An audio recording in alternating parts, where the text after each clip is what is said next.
said, driving you around this background, we got your driver's seat. We also got your tour guide. Let's have one name's Austin. Everyone say hi, Austin. I love it. And rounding out our crew, we got a special co-host for y'all. You may recognize this gentleman from weeknights on NBC. He's the host of That's My Jam and The Tonight Show. Everyone do me one more favor and say hi, Jimmy. Hi, Jimmy. Oh, hey there. You made it. Welcome to the Universal Studio Tour. I'm Jimmy Fallon. I'll be making sure that you get through this experience in one piece. You've got the very best guide. Austin. And the greatest driver. Steve. They're the best. I love them. Even though Austin owes me $5. I know you guys are excited to get on the tour, but first, a few safety rules. That's right. That's right, friends. A few safety rules. Folks, we're entering private property. If at any point during the tour today you drop anything of value off the side of the tram, you just can't wait to use the restroom, or if you have a medical emergency, please remain seated and give that red emergency E-cord that runs along the center of the ceiling of the tram a pull, and I'll be back to assist you as soon as it is safe to do so. But for now, let's get our party started here at the top of the Universal timeline. Check this out. Gliding down the hill on the right-hand side, we have got movie posters celebrating our over 100-year-long history of producing over 8,000 feature films right here at Universal Studios. But we're also known as Universal City because that's more or less what we are, an entire city dedicated to the art of filmmaking. All vision of one man by the name of Carl Laemmle. Check this out on your screen. You're going to see opening day of March 15th, 1915, and Carl Laemmle with his bow tie and hat. Let's that wave to us. Now, we have an over 100-year-long history here, and of course, these movie posters, some of our favorites include E.T., Fast and Furious, at Ridgemont High, and the Breakfast Club. But I also mentioned we're Universal City, so we also got zip codes, we got a sheriff's department, we got a couple of coffee shops, and on your right-hand side, we got our very own real working fire station, Fire Station 51. Names after the same fire station found in the classic NBC series, Emergency! Exclamation point. But that is not a set, that is the real deal. Now, folks inside who drive those trucks, the real heroes who protect us every single day out here on the back lot. And when those sirens on the trucks are in use, well, hey, they can get really, really loud, which can be very difficult for filmmaking. But lucky for us, we got something called a soundstage. Giant box-shaped buildings. You're going to see a few in just a second. But up on your screen, here are a few movies filmed inside of soundstages. Check this out. You've got Frankenstein, Dracula, and everyone's favorite children's movie, Scarface. All of these movie moments that you're seeing up on your screen were filmed inside of a soundstage. In fact, the very same soundstage, Soundstage 12. It's our oldest and largest on the back line. Up on your screen, you can see what Soundstage 12 looks like on its off days. Like a giant empty warehouse, perfectly ripe for filmmakers to come on in and manipulate the space into anything they need it to be. You saw it up on your screen. Soundstage 12 is also the home of the clock tower from Back to the Future, the visitor center from the original Jurassic Park, and scenes from How the Grinch Stole Christmas with Jim Carrey, one of the largest sets ever constructed in Universal history. Louisville, right here inside Soundstage 12. But over here on your left-hand side, you've seen some of our other sound stages used for horror TV shows recently. We had Bel Air, the dramatic retelling of The Fresh Prince of Bel Air, starring Jabari Spelling out here. Grand Crew, Nicole Byer, she's the host of Nailed It on Netflix. Now she has her own sitcom out here on the back line. HBO Max series Hacks with Emmy Award winners Mindbinder and Gene Smart filmed inside of these sound stages, and a little movie history. Soundstage 7 here on your left-hand side. A famous interior scene, a shower scene from 1960 Psycho. You know the one I'm talking about, right? Filmed inside of Soundstage 7 there. And around in the corner, you're going to see Soundstage 14, where we filmed 6 seasons of the NBC comedy Superstore, starring America Ferrera and Ben Feldman. Check this out. They built Cloud 9 inside of 14. It's hot in here, but let's have some patience for one another. Yeah, you know, the heat makes us all out. If they stay where it is, it's going to get cold. Now, would you believe me if I told you inside that same soundstage you see up on your screen, they also built the Arctic Research Lab for John Carpenter's The Thing, Mission Control for Ron Howard's Apollo 13, scenes from the original Jurassic Park where the kids are up in the trees meeting the brachiosauruses and they go snot in the face, and scenes from How the Grinch Stole Christmas, the top of Mount Crumpet. All that filmed inside of that same soundstage you see on your screen. The versatility of these buildings cannot be understated, and thanks to practical effects, weather effects, and lighting effects, we can turn the insides of these sound stages, like the ones on your right-hand side, into any time of day, any day of the year, any year throughout history. Speaking of history, television history, Some of my favorite sitcoms have been filmed inside of these sound stages here, from One Day at a Time to Sabrina the Teenage Witch with Melissa Joan Hart, Different Strokes with Conrad Bain, Gary Coleman, Coach with Craig T. Nelson, even the Munsters, Columbo, Ironside, and more recent hits such as The Good Place, Never Have I Ever, and The Office filmed inside of these sound stages to your right. And yeah, one of my more recent favorites, The Good Place, starring Ted Danson, William Jackson Harper, and Kristen Bell. They filmed inside of Soundstage 19 here. Ted Danson plays a character named Michael, who's the architect of a very fantastical neighborhood. I'll just leave it at that. And they built his set inside of Soundstage 19 here for his office. No Ted Danson's on the tour today, but to your left there is a Ted drinking. What's up, buddy? Holding up the dirtiest looking martini I've ever seen, but hey, 5 o'clock somewhere. Just celebrating the fact that he's got his own prequel series premiering on the Peacock streaming service. Theodore Cleverlane and his Thunder Buddy for life, they're going through the trials and tribulations of high school together all the way back in 1993. But before you get to filming, you first got to write your script, cast your actors, scout out your locations, and all that work can be considered pre-production. And there's no better place to do it than inside of these offices. To your left-hand side, you'll see some of the parking stalls here say $7. That's Dwayne "The Rock" Johnson's production company. The office is right behind over there. I brought you hit action movies like Hobbs and Shaw, Rampage, and the recent Black Adam. And we also had Monkey Paw Productions here recently with Jordan Peele, who brought you scary movies like Us, Get Out, and Nope. We've also got Mark Platt Productions here. Mark Platt, he's a Broadway producer, but also brings in musical movies such as La La Land, Dear Evan Hansen, and is currently working on a 2-part film adaptation of the hit Broadway musical Wicked, starring Tony Award winner Cynthia Erivo and Queen of Pop herself, Ariana Grande. Now, Ariana Grande, no stranger to the Universal backlot. In fact, back in 2016, she was out here filming Hairspray Live for NBC. Inside of these sound stages to your left-hand side, they filmed their interior scenes for Hairspray Live, but get this, the key word with Hairspray Live is live.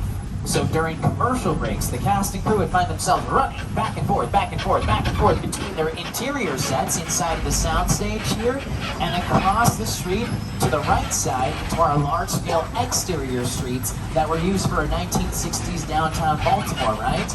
But we can use these city streets for any kind of city street we can imagine, be it fictional, be it real. And yeah, this enters us into our backlot where we have our large-scale exterior sets for movies like Bruce Almighty. Check this out with Jim Carrey and Jennifer Aniston. Raise the door! Check it out, those brownstones on your screen, they're over there to your right-hand side, playing the part of Buffalo, New York in this movie. But we also had some other famous residents, including Mindy Kaling from the Mindy Project living over there, and Kevin McAllister from Home Alone 2, Lost to New York. Mostly shot on location in New York, that movie, but for the moments where he's throwing bricks down at the sticky bandits, fake bricks, of course, and from a fake roof right over there, yeah? But check this out. We're going to be headed from a beautiful site to one of the more iconic sites here on the back lot. If you're fans of the Back to the Future film franchise, get your cameras set to 1.21 gigawatts. Welcome to Hill Valley, California. The courthouse you're seeing on your left-hand side, yeah, it's from the Back to the Future film franchise, directed by Robert Zemeckis, executive produced by Steven Spielberg, and starring Michael J. Fox and Christopher Lloyd.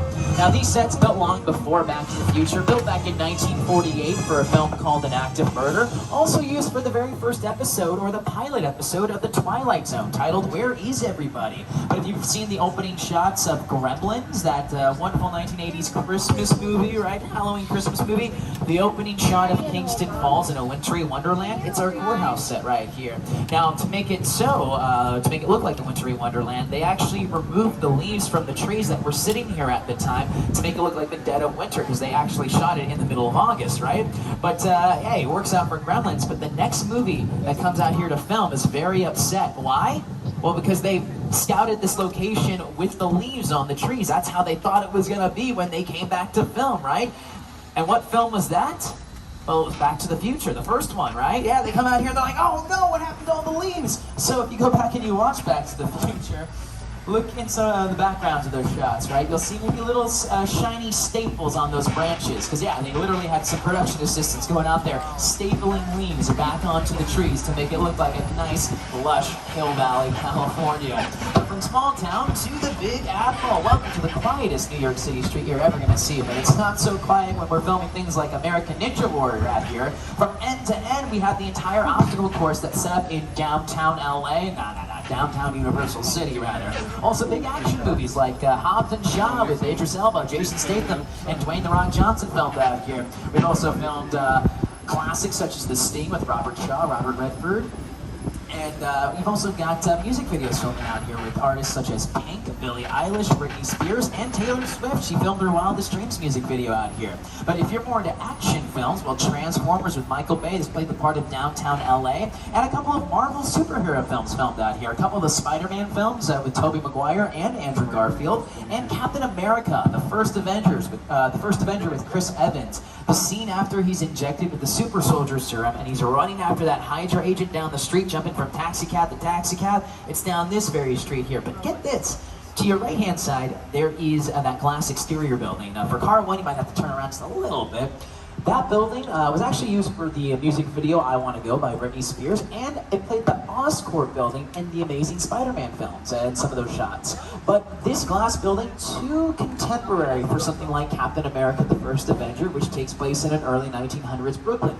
The problem is, it's going to take way too much time and cost way too much money to tear that building down and build it back up for the scenes that we need to film for Captain America. So instead, what we're going to do is we're going to get something called a facade, aka a false front. And we're going to put it in front of that glass exterior building and hide it away from the cameras. That way you never see it, right? A quick, easy solution to a potentially big problem with your continuity and your time frame with your film, right?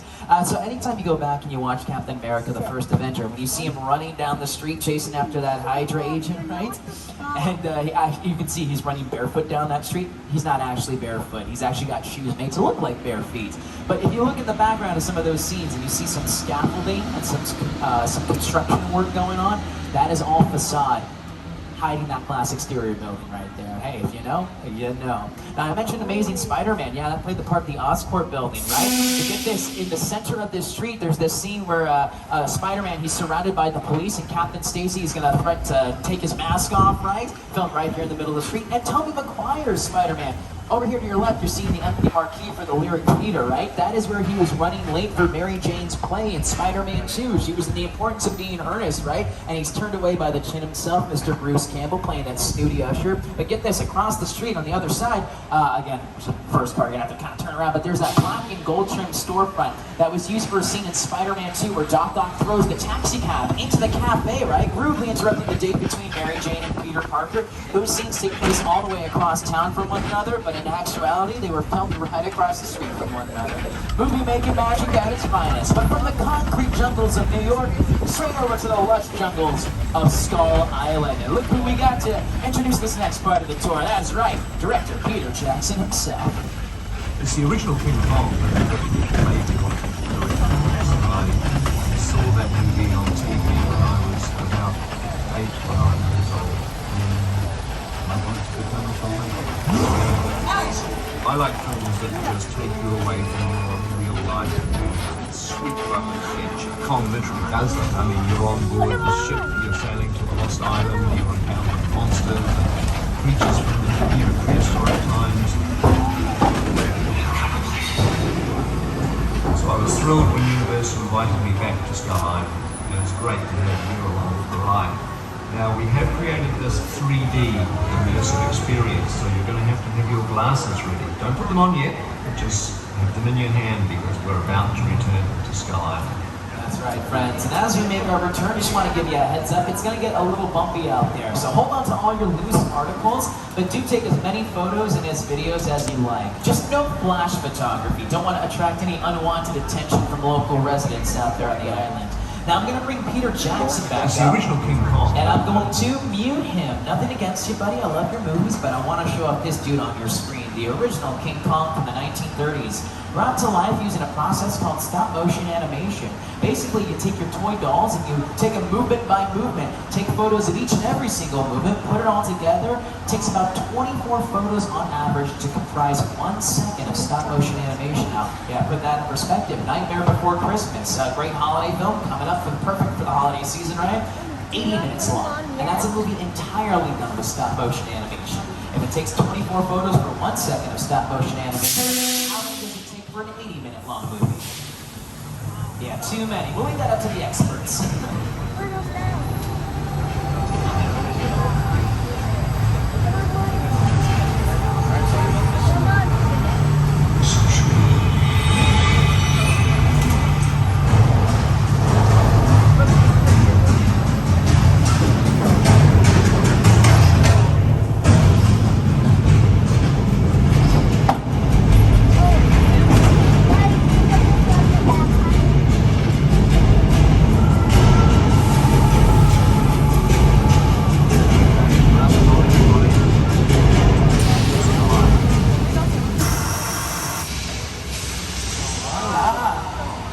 the skull island, everyone. The local temperatures are about 85 degrees, and the local residents are... Oh, man, they're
was brought to you by those awesome folks over at the White House.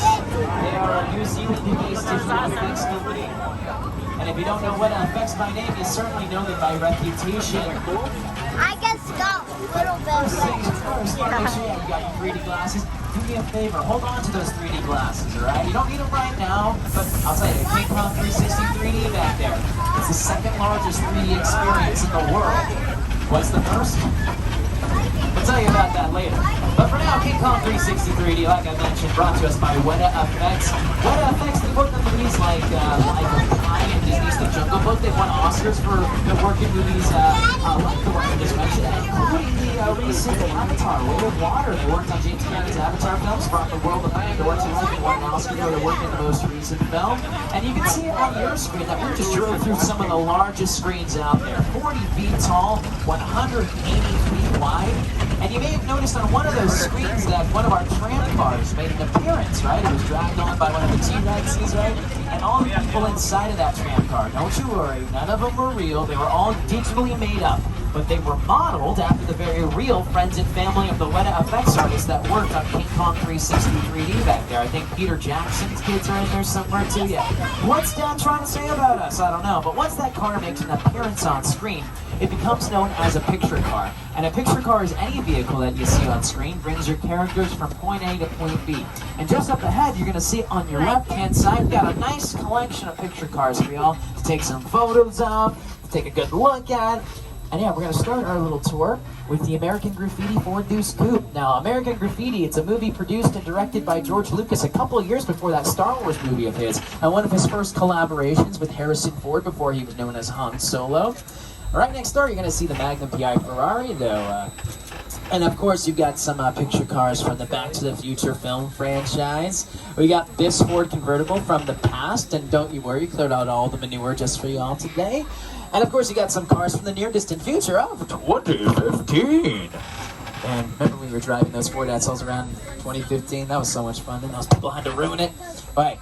You may be asking, do we have prehistoric cars? Well, we yabba dabba do. Do they work like real cars? They yabba dabba don't. They were pulled by cable car during the filming of the Flintstones. Fiberglass bodies, exteriors, fiberglass exteriors, golf cart bodies with those Flintstone vehicles. And yeah, I got the gyrosphere from Jurassic World. It's missing the glass. Little secret, was never there to begin with. They added it in post-production using CGI or computer-generated imagery. Glass is a little too reflective of a surface for your cameras. Don't want to see the camera in the reflection. Yeah.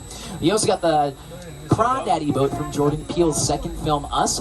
And at the very end, you got this Bradley Infantry fighting vehicle from Transformers. Now, the tank, the boat, and the gyrosphere, perfect examples of how picture cars don't just have to be cars. They can be any kind of vehicles.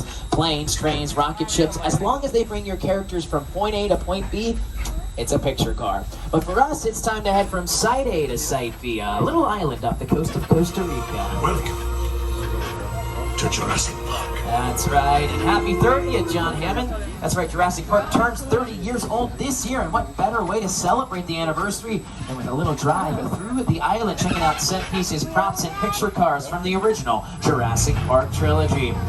We're going to start things off on your right-hand side with some dinosaur cages, as well as a boat from Jurassic Park 3, piloted by Sam Neill in the climactic battle against the Spinosaurus. But maybe you're more into off-roading? Well, hey, don't blame you. And I've got the perfect solution. On your left-hand side, you see some InGen vehicles, including the mobile lab unit from the Lost World Jurassic Park, starring Vince Vaughn, Jeff Goldblum, and Julianne Moore. Now take a good, strong look at that mobile lab unit. It's made with the strongest plywood known to humankind. You can see on the corners some of that wood splintering away, some of the paint chipping off. We got some of the best artisans, technicians, and craftspeople in the industry working on it. Oh, I'm so sorry about that. Hey, don't you worry, that's just one of our celebrity families that lives out here on the back lot. Yeah, they're spitting images of each other, aren't they? Hey, don't you worry back there. It's not venomous or anything, okay? It is just poisonous. No, this is wrong. It's one of the most common practical effects used in filmmaking. Digital effects, like you saw in King Kong 360 3D back there, where you add those in post-production using CGI or computer-generated imagery. But practical effects, like water, you can do IRL in real life right there on set, up on your screens. You're going to see, we have a scene from the Lost World Jurassic Park where the T-Rexes are pushing the mobile lab unit off the side of a cliff. And of course, there's T-Rexes, there's a cliff. It's pretty tense as is, but adding a lot of tension to the scene are those practical weather effects. Check it out. Look at this shot of Julianne Moore's hand on your screen. Practical effects and digital effects. Digital effects in the forms of the cracks in the pane of the glass underneath the weight of her hand, and practical effects in the forms of those water droplets. Again, adding some much-needed tension to the scene. But instead of just showing you up on your screen, we're going to show you in real life all about weather effects. You can hear we got strategically placed speakers pumping out thunder sound effects. We got strobe light effects to give us our lightning, and voila, we got ourselves the rain. Brought to us by the letter S. S for sprinklers. Placed up above overhead, pushing out a heavy water flow. Pushing that water straight up into the air and letting gravity take care of the rest. Giving it that nice natural flow when you see it on camera. We also use some unique lighting in front of and behind the camera in order to really make it pop when you see it on screen. Now, we've used this set that you see to your left-hand side for movies such as Nacho Libre with Jack Black, The Three Amigos with Chevy Chase, Steve Martin, Martin Short. Lady Gaga even filmed a music video out here. Judas, she was standing in high-inch stiletto heels right in the middle of the street with a flash of blood effect. Whoa, whoa, whoa, whoa, whoa, whoa. Steve, you told me they only ran the fun on Mondays. Oh. Well, don't you worry, friends. That's just our flash flood effect, our oldest effect on the studio tour.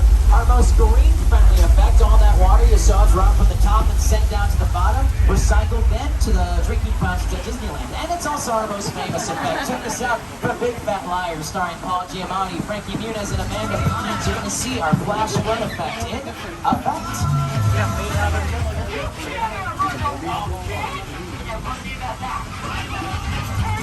And check it out. There goes Paul Giamatti. Oh, and there goes Paul Giamatti's stunt double. Bye. Well, what do you say we dry up a little bit, folks? Say adios to old Mexico and yeehaw to the Old West. 6 points to be exact. Name 6 points after the 6 distinct western streets that were built right next door to each other back in the silent filmmaking era. And they did so, that way they could film 6 separate western movies all at the same time. In fact, guests like yourselves are welcome to come sit in bleacher seats on top of some of these buildings here. Watch movie making for yourself, cheer for the heroes, boo for the villains. Because again, silent filmmaking era. But when they introduce sound in the picture and movies become known as talkies, well, hey, it's all quiet on set.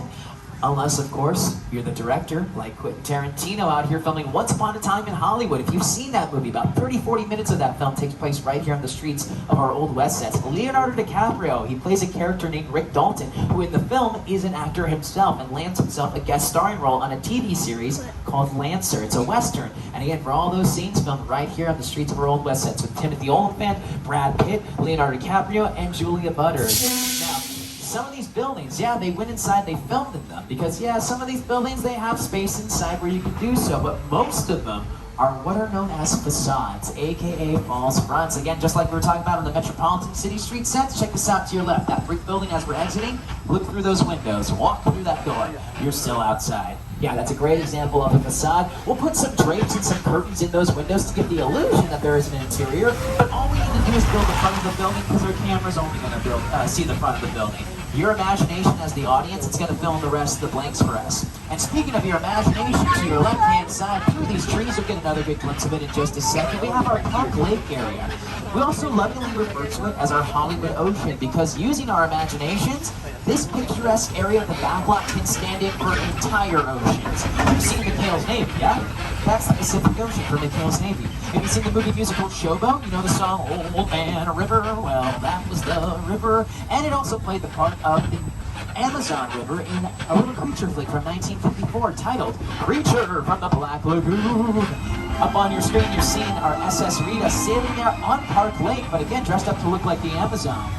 And the creature himself, Gilman, part of that elite group of Universal monsters. We're talking Frankenstein, Dracula, the Wolfman, the Bride of Frankenstein, and all these movie monsters got their film starts right here in the streets of our little Europe set. Some of the oldest still standing sets in Hollywood, period. Again, built back in the silent filmmaking era. But don't you worry, one person's nightmare with the Universal monsters is another person's good place. For 4 seasons of the NBC comedy starring William Jackson Harper, Ted Danson, and Kristen Bell, the streets of little Europe here, where indeed the afterlife. You and Michelle Strike are dead. Cool. This location, the afterlife, I've never ever seen this. You're in the good place. I'm not supposed to be here. I can't risk going to a bad place. Maybe it's not all bad.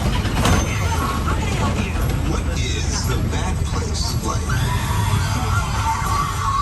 Well, it doesn't sound awesome. What are you talking about, Kristen? That's the exact kind of sound we want our audiences to make when they see any one of our Universal monsters up on the screen. Monsters just like this one. That's right, Bela Lugosi, a Hungarian stage actor who originated the role of Dracula on stage, making him the perfect prime candidate for the film counterpart. Now, Bela Lugosi, he does such a great job as Dracula that when it comes time to film the next Universal monster film, Frankenstein, well, the studio, they want Bela Lugosi to play the part of the monster, but he reads through the script and he's like, not a whole lot of words here for Frankenstein's monster, a lot of grunting. So how about this? Bela Lugosi, he wants to do a screen test where he takes a crack at the makeup design for Frankenstein's monster. That was still left up to the imagination of our filmmakers because the original novel of Frankenstein doesn't go into too much detail as to what the monster looks like. So Bela Lugosi was like, you know what, I'm going to take a crack at it for myself. So they put Bela Lugosi's Frankenstein monster design in front of an audience, and instead of screaming, they were all laughing.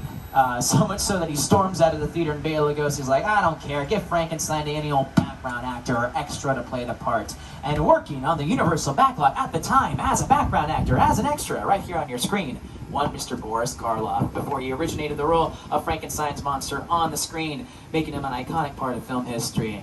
And get this, while Bela Lugosi's makeup design didn't prevail, a man by the name of Jack Pierce was the one who ultimately came up with the design of Frankenstein we all know and love. Check it out on your screen. There is Jack Pierce, the one with the glasses, not the flat head. And actually, Jack Pierce, get this, when he's not designing monsters, he's actually playing basketball. He actually develops his own team out here in the studio backlot in the 30s, and they play against rival studios, and they get pretty good. In fact, they get so good, Jack Pierce and his basketball team, they make their way to the Olympics and represent Team US in the basketball competition, right? And they were pretty good out here in Southern California, but how were Jack Pierce and his basketball team over in Berlin? Ooh, they were even better. They brought home the gold, actually. Yeah, so Universal Hollywood, we're the only movie studio out there with Emmy Awards, Oscars, and a gold medal, thanks to Jack Pierce and his team. Jack Pierce, the guy who designed Frankenstein's monster. But check this out. On your right-hand side, we got another little movie monster hanging out over there. Jaws, that's right. We caught the shark, so I no more need to worry about here. In fact, for extra safety, we do have our studio intern. His name is Tomas. He's patrolling the waters right now. There's his police boat. And, oh, look, there's Tomas in his shark fin costume going around. Looking good. Although that looked a little real. Let's see. Where's Tomas going? Oh, looks like there's something going on over there. Tomas. Oh, I hear him. Wait, I hear Tomas. But does anyone see Tomas? Tomas, where? Whoa! Okay, Steve, we gotta get out of here. Okay, go. Please, go. Okay, folks, everyone. remain calm. Everything's gonna be alright. I understand Tomas is no Moss, but we're gonna be alright, alright? Steve is the best driver in the business. He's gonna get us out of here lickety split. And why are you slowing down? There's a shark out there. It's taking the bait, taking the whole fury. Steve, give this thing some gas. Give it some gas, man.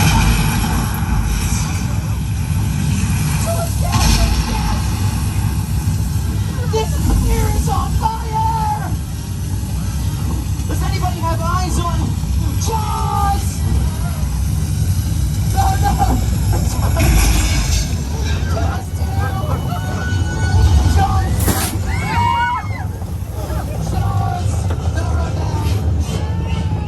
Well, put your things together and run for Hollywood's hardest working shark, Bruce the Shark. Now get this, Steven Spielberg, he's an upcoming film director, right? Just off his first feature film, Sugarland Express, now he's working on Jaws. Now this movie can make or break his movie. He's very, very nervous, Steven Spielberg. But lucky for him, that shark comes through for him at the end and helps Steven Spielberg provide Hollywood with the very first summer blockbuster in cinema history. And when reflecting back on his experience of working with that mechanical shark, Steven Spielberg, I gotta tell you, nothing but love. That's a much maligned shark. The shark was frustrated.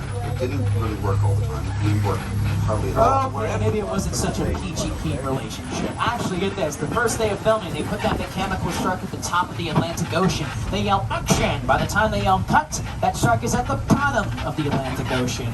But it all comes together in the end with the help of one Verna Fields. She's the editor of the film Jaws, and it was her idea to come up with a few new scenes to add in reshoots, specifically one shot from the shark's perspective of it swimming through the water, going up to those dangling legs. The idea being sometimes the things that you don't see that are the scariest. And hey, you can't argue with the end results. Neither can Verna Fields. She would go on to win an Oscar for her editing work in Jaws, all for filming a few extra scenes in her backyard pool of all places and editing them perfectly into the final film. But from one female powerhouse to another on your right-hand side, you got the Chicken Ranch, where one Miss Dolly Parton alongside Burt Reynolds filmed the 1980s musical comedy, The Best Little Whorehouse in Texas. I know what you're thinking, Austin. Can you really say that kind of word on this tour? Yes, I can. I'm gonna say it again. Texas. Now that house over there is a practical set. You can film on the outside as well as on the inside. But look right next door, you got yourself a facade. Again, just one side of that building built out. But hey, now we're headed up a different kind of road here. You're gonna see on either side a lot of trees, a lot of wildlife, and a pretty undeveloped area of our backlot. Left so on purpose because, if we want to film a scene that takes place on an empty, desolate road, we're not gonna go to downtown LA. We're gonna come right here to Wilderness Road, film any kind of car scene we want. On the right-hand side, we had an episode of 911 for Fox with Academy Award nominee Angela Bassett filming an upside-down limousine just here on the edge, tipping over with some prom goers hanging in the balance. On to your left-hand side, though, we had an episode of Never Have I Ever from the recent season, the Netflix series of Betrayee Ramakrishnan. They filmed the prom scene right here with the limousine on the side of the road. And the forest on the side of the road also used for another Netflix project, Bird Box with Sandra Bullock. Her and her family blindfolded, wandering around looking for a little campsite. Looks like an expanded wooded area in the film, but in actuality is right here on the side of our Wilderness Road. But hey, speaking of car scenes, right? If you're gonna film a nice action car scene, not only do you need a handsome action star, I volunteer, but you also need the right action car. And over here to your right, we got some more picture cars on display. Some fast and furious, the most fast and most furious being Mr. Bean's vacation mobile over there. You can see it from that little lime-colored Mini Coupe from Mr. Bean's Holiday, right next to that double-decker bus seen from episodes of Arrested Development with Jason Bateman, specifically an episode titled We Britain with guest star Charlize Theron. It's great. And hey, speaking of Charlize Theron, you got some Fast and Furious cars down here towards the end. Dom's Black Charger going all the way down to the Furious 7 Roadrunner.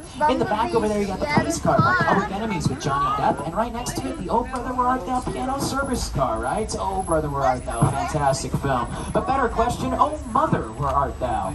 Yeah, if you don't get that reference, you will in just a second. As soon as we turn the corner, friends, welcome to one of my favorite small family businesses here in the Valley. It's always important to support small family businesses. This one run by a mother and son team, slashing prices right down the center. Here the showers are to die for. There's always 12 cabins and 12 vacancies. Folks, you're seeing the Bates Motel from the Psycho franchise. And Psycho certainly lives there. Did you see that fencing job? Actually, that's all part of our Halloween Horror Nights experience. Not only do you get driven around the backlot at night, You walk through the back lot at night, right past the Bates Motel, up the Psycho path, and right past Mother's house. Now, this is the original house from Psycho, and if you look in the top left window, legend has it, you might see Mother herself looking down at a little entrepreneur from up above. Now, Mother's house, it looks great. Better than ever. Although I gotta be honest, the resale value on Mother's house might be going down because the neighborhood next door, it already has friends. Welcome to my favorite practical set here on the Universal Backlot, seen from Steven Spielberg's sci-fi epic War of the Worlds. That 747 plane you're seeing on your left-hand side, 100% real. It was brought in from the Mojave Desert, found in a scrapyard. It flew a perfect record until it was decommissioned in the 80s, mind you, this plane. And then, yeah, it was found by Paramount Productions, put on a flatbed truck and transported overnight to our backlot. Dissected up into the pieces you see here today, and it took them a couple of months to complete this entire set, to construct it. They filmed on it for a few weeks, and all that was seen of it in the final film was a few short minutes. Check this out. The airplane crash site set is a perfect example of a set that is all designed around the vision that Steven had. When we first began to sit down to talk about the War of the World, I thought, what if the 747 goes down right in a big neighborhood? Because it's just something you don't see. You're doing good. You're doing good. Keep pressing me. Now check this out. You see Tom Cruise, he's carrying Dakota Fanning in his arms. Now, Dakota Fanning's character in the film, obviously it's the first time she's seen all this destruction, but Dakota Fanning, as the actor, it's also the first time she's seen all this destruction. Spielberg kept her away from the set specifically so he could capture those first initial genuine reactions to seeing all this for the first time. He knew that wide-eyed amazement could easily be translated for wide-eyed terror and spectacle, and that's exactly what they did here. But speaking of spectacle, how many of y'all seen Jordan Peele's third film? No.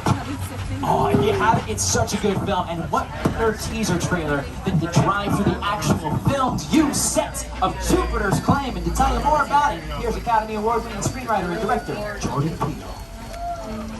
Movie magic only happens when a team of collaborators, often in the hundreds, work together to take an impossible notion and bring it to life. This is Jupiter's Claim, a nostalgic, small-time Southern California amusement park owned by former child star Ricky Jupe Park.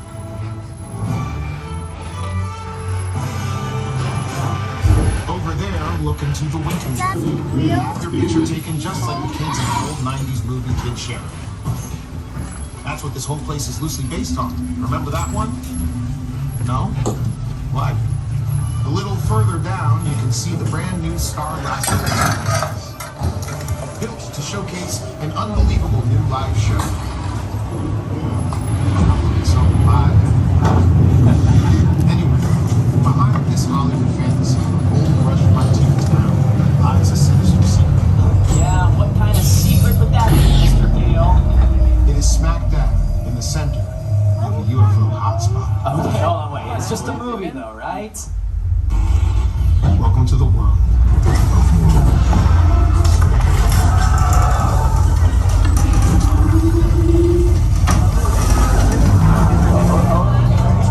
I know a lot of you haven't seen the movie, so a little piece of advice. Don't look up, or you're dead. Dead. Dead. Cartoon, I saw it. Dead. Don't look up. Or you know what you should do? You should check out Nope, available on Amazon Prime right now, and see these sets in action. Again, these are the actual film new sets. They filmed up in Santa Clarita, and when they wrapped up filming, they brought these sets right back here to become a permanent part of our studio tour.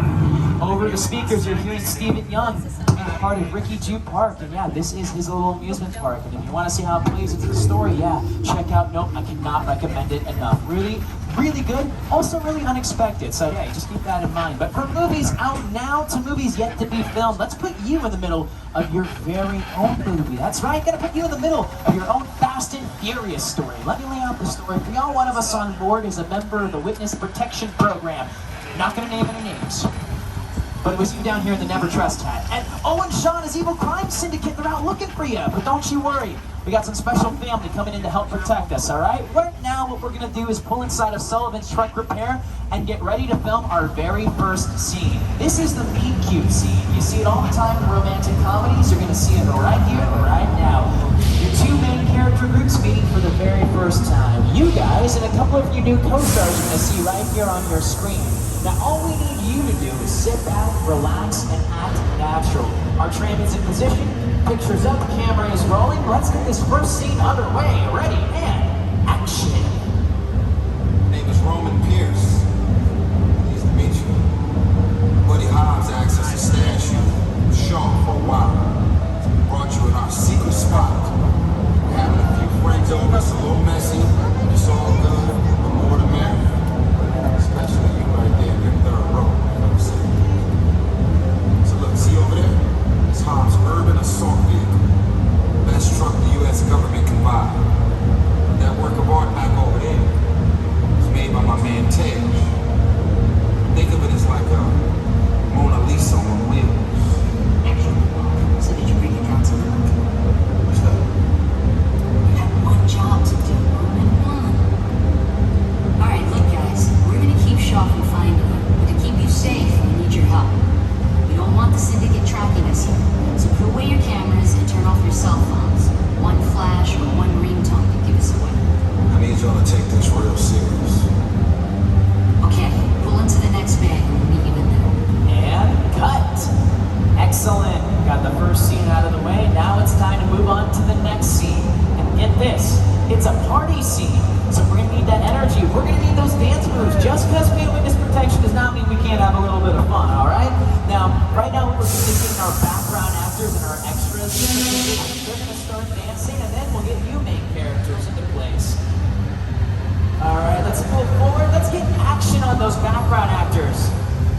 Brilliant. Check it out to your right-hand side. There are your background actors.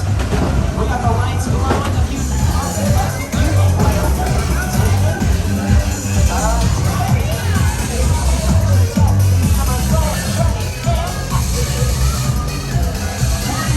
Everybody out! The FBI! Turn that music off!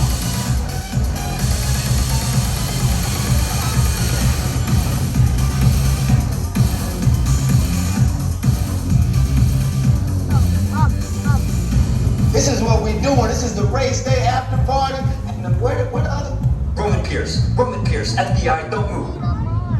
Bill? That's right, party's over. You know how long I took to iron this shirt, man? I'm not. You're under arrest right now. Ladies, just back up a little bit. I got it. It's lightweight. First of all, I don't work for you. Oh, really? Well, tell me, Roman, who do you work for? We don't work for nobody. I suggest you clear out here, otherwise we can't guarantee your safety. Guarantee my safety? I'm the one holding the gun. Yeah, but mine's a whole lot bigger than yours. Escort this novice out. Let's go, Cookie Puss. You got an ugly suit on, man. It's cheap. Somebody out there really pissed off Shaw. It's gonna get ugly fast. Yeah, don't worry. Lucky for you, our whole family will protect you. Are you kidding me, Roman? You didn't shut off your phone, bro? I gotta call you back. I'm in the middle of something. See what I'm talking about? Call you back. Oh, man. It was on vibrate. Sean traced us. Ops can't hold him forever. Letty, Roma, we're up. Driver, move that vehicle. It's about to get real interesting. Mona Lisa's all warmed up right next door. Roman, grab your truck. I need you and Letty ready to roll. Our final action sequence. So, bring your glasses on now, friends. And heads up, as we get into place for our final action sequence, I want to give you a warning. It is going to get a little loud. It's going to get a little fast. And dare I say it is going to get a little. That's right, temperamental. This is the final action sequence of these places. Please change in position. Pictures up, cameras rolling.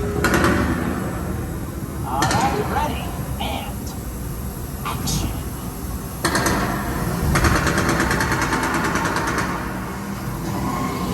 Which one of you is the witness? Speak now or you all get fried! This is our turn. Hands to there!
Oh yeah, that is a cut and a wrap on Fast and Furious Supercharged, y'all. Congratulations on making your Hollywood debuts. Fantastic acting throughout the entire tram, especially down here in the front. You two were fantastic. You both were like, ah, they were like, oh, and out of nowhere you came right back at them, oh, right back. I loved it, loved the energy.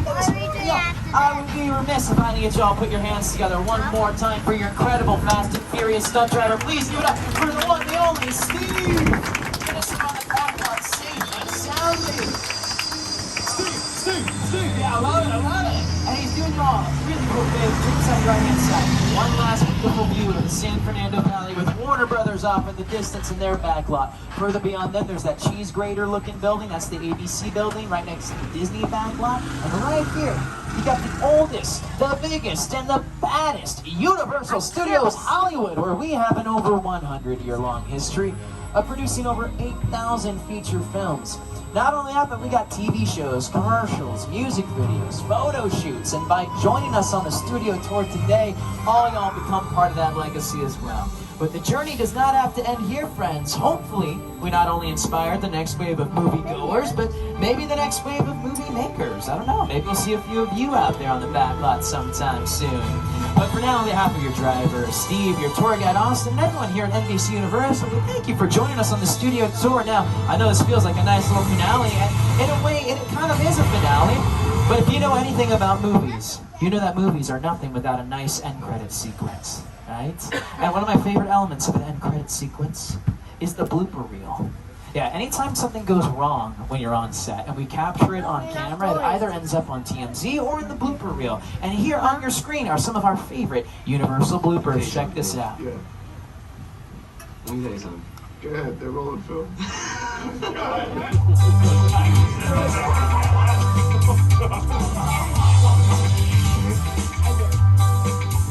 Let's start over.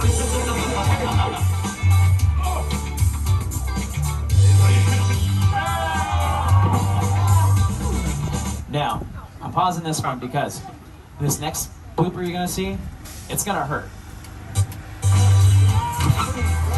Right? Right? Isn't that like every time I see it, it's just like, whoa, brutal.